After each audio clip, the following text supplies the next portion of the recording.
today it's exceptionally meaningful that we gather here at the museum that honors his life because Abraham Lincoln, I think, spoke to all of us for eternity with respect to honoring those who have given their last full measure of devotion to our democracy. Abraham Lincoln believed in government of the people and by the people and for the people.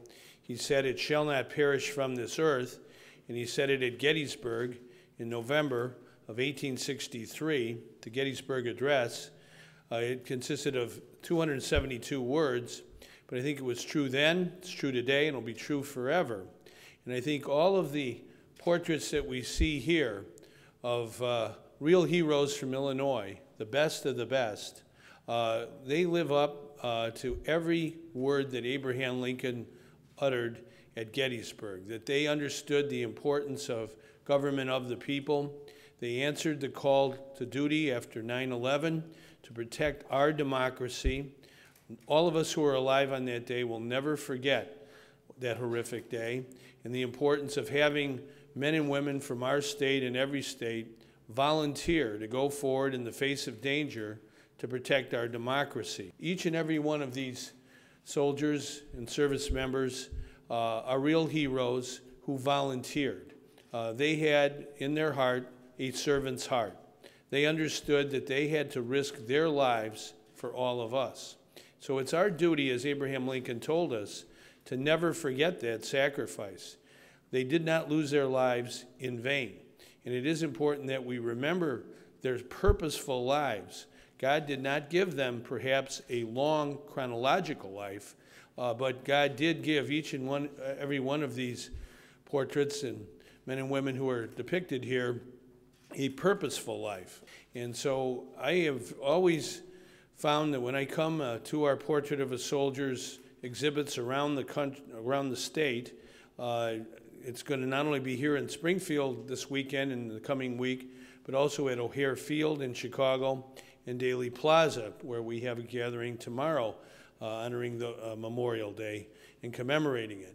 But when you come and see the portraits and look into the eyes of each and every one of these service members, you see their soul and you see how special they are. And I want to say to the family members who are here and all to the Gold Star family members that you gave them their values. You knew your son, your daughter from the day they were born, and you gave them that ethic of service. And we thank you for doing that. It makes, I think, all of us in Illinois feel very proud that we have in our midst 13 million people, special families that understand what democracy is all about, what sacrifice and service is all about, and we want to always take care of our Gold Star families. There are no words in the English language or any language to relieve the pain of a parent or a spouse or a child who has lost a loved one. And this is very, very true with respect to those who have given their lives to our country in Iraq, in Afghanistan. And so the young man who has painted all of these portraits comes from Mattoon, Illinois.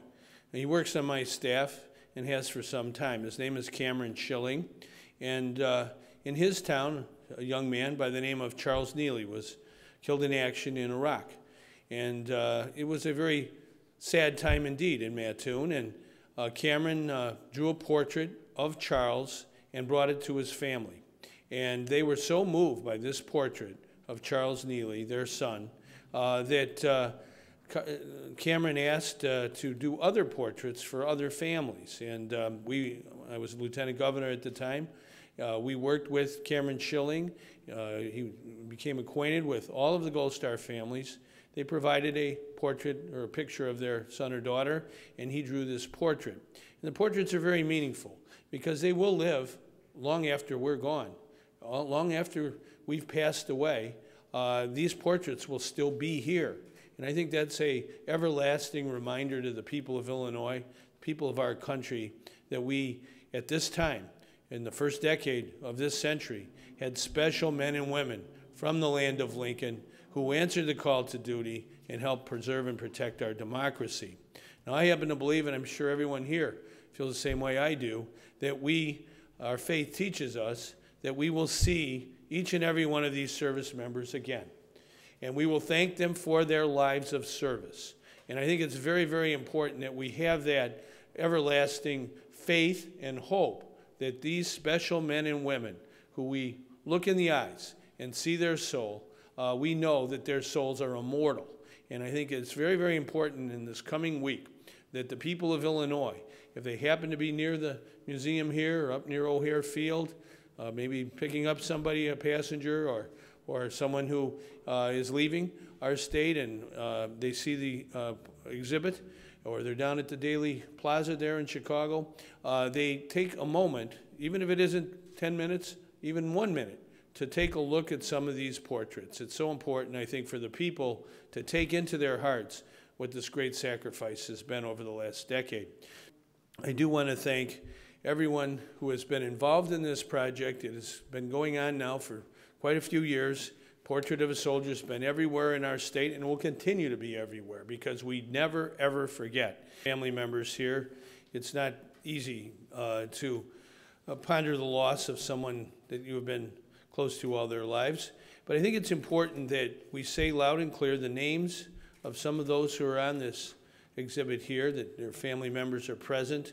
I think it is important to say their name and their rank and a little bit about their life. Margie and David Pelmatier, who are from here in Springfield, their son Jacob, they went to his wake and he went to school here in Springfield, special young man. He was killed in action on February 24th of 2005. And if you'd like to come forward and just say a word or two about Jacob.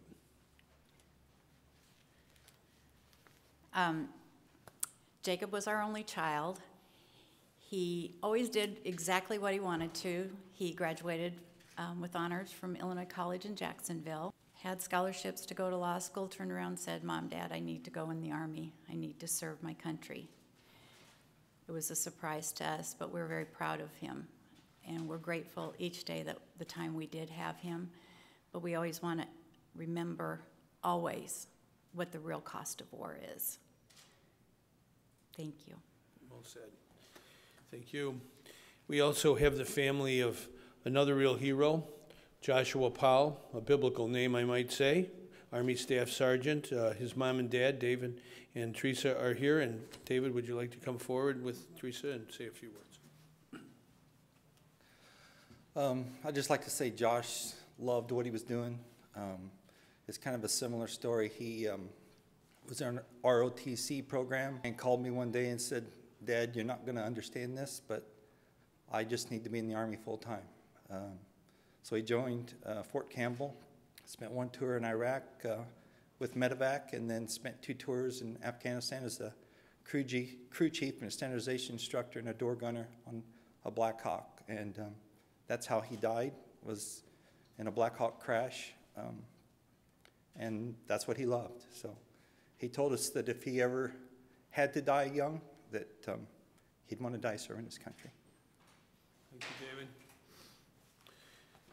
I was in Afghanistan. I was on a Black Hawk, and each and every one of the service members who are on Black Hawk helicopters in Iraq and Afghanistan are really indispensable to the mission. And so it's so important that we pray to God every day for the immortal souls of all of our service members who've given their lives. And Julie Tilton Magana is with us. Her son, Jesse, I was at his funeral. Army Sergeant Jesse Tilton gave his life for our country on July 16th of last year. And Julie, you want to come forward and say a word or two?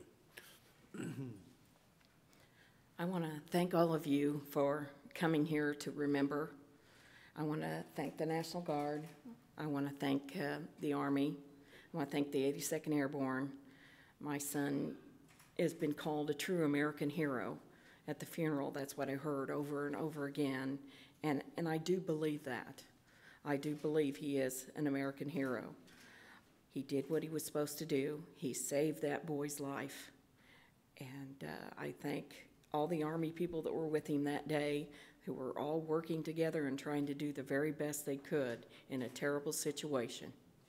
Well said. Thank you, Julie.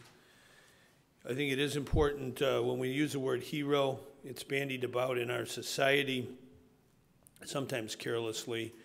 Somebody makes a free throw, wins the game the night before, it's called the next day's hero. Or some outrageous celebrity or rock stars called a role model. I really don't think those are the genuine heroes or role models for our society. These portraits, those are the real heroes and the models that all of us as parents should seek to impart lessons to our children about the lives of these men and women. And there is a passage in the song, America the Beautiful. We all know the words of the first verse, but the third verse of America the Beautiful, I think, really sums up each and every one of these service members and their heroic lives. And it says, "Oh, beautiful for heroes proved in liberating strife, who more than self their country loved, and mercy more than life." So each of these service members on Portrait of a Soldier, they are true heroes. They died in liberating strife. They love their country and all of us more than their very selves. So we ask God to bless their souls. They are immortal. We will see them again, and thank them for their devoted lives of service. Thank you.